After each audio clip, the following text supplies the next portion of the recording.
یا وہ خود حج کر رہے، کیونکہ اکیلے مریم کو تو بھیج نہیں سکتے، ان کو تو محرم چاہیے ساتھ میں، اور نہ ہی مریم اور نوید خود جا سکتے ہیں کیونکہ فاطمہ کا کیا بنے گا. تو آپ بتائیے ایسے میں کیا ہونا چاہیے.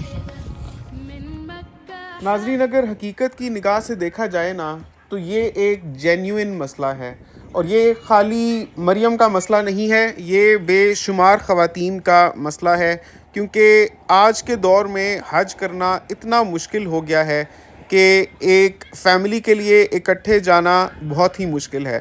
کینیڈا جیسے ملک میں تو ویسے ہی وقت ہی نکالنا بہت مشکل ہوتا ہے، کیونکہ بندہ جاب میں بزی ہوتا ہے، اور ابھی تو مریم خود کام نہیں کر رہی، آگے جا کر ہو سکتا ہے ان کو بھی کوئی جاب مل جائے، تو دونوں کے لیے کوئی ایسا وقت ڈھونڈ پانا، کوئی ایسے 15 دن نکال پانا جس میں دونوں اپنے جابز سے لیو لے سکیں، پھر بچوں کی بھی دیکھ بھال کا کوئی آلٹرنیٹ میکنزم ان کے پاس موجود ہو، تبھی یہ جا پائیں گے، جو کینیڈا میں اکیلی فیملیز کے لیے مینیج کرنا ناممکن حد تک مشکل ہوتا ہے. سمجھ لیں کہ ناممکن ہی ہوتا ہے. وقت نکالنے کی بات کی جائے تو ساری عمر ہی وقت نہیں نکلتا، بہت ہی مشکل ہوتا ہے کہ انسان فرصت نکال پائے.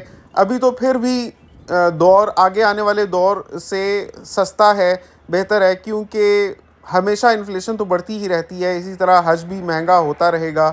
اور جب بچے ان کے بڑے ہو جائیں گے، ابھی تو ان کی ایک بیٹی ہے، ہو سکتا ہے اللہ ان کو مزید اولاد سے نواز دے، تو جب ان کے بچے بڑے ہوں گے، ان کی سکولنگ کے لیے، ان کی ایجوکیشن کے لیے بھی ان کو پیسے چاہیے ہوں گے. پیسے انسان کو کس لیے نہیں چاہیے ہوتے؟ پیسے یہ 25,000 پر تو انسان کاؤنٹ ہی نہیں کر سکتا. اگر یہ 3 بندوں کی فیملی ایک ریٹرن ٹکٹ پاکستان کا ایک بھی چکر لگا کر آئے نا، تو ان کے $4,000 تو لگ ہی جائیں گے.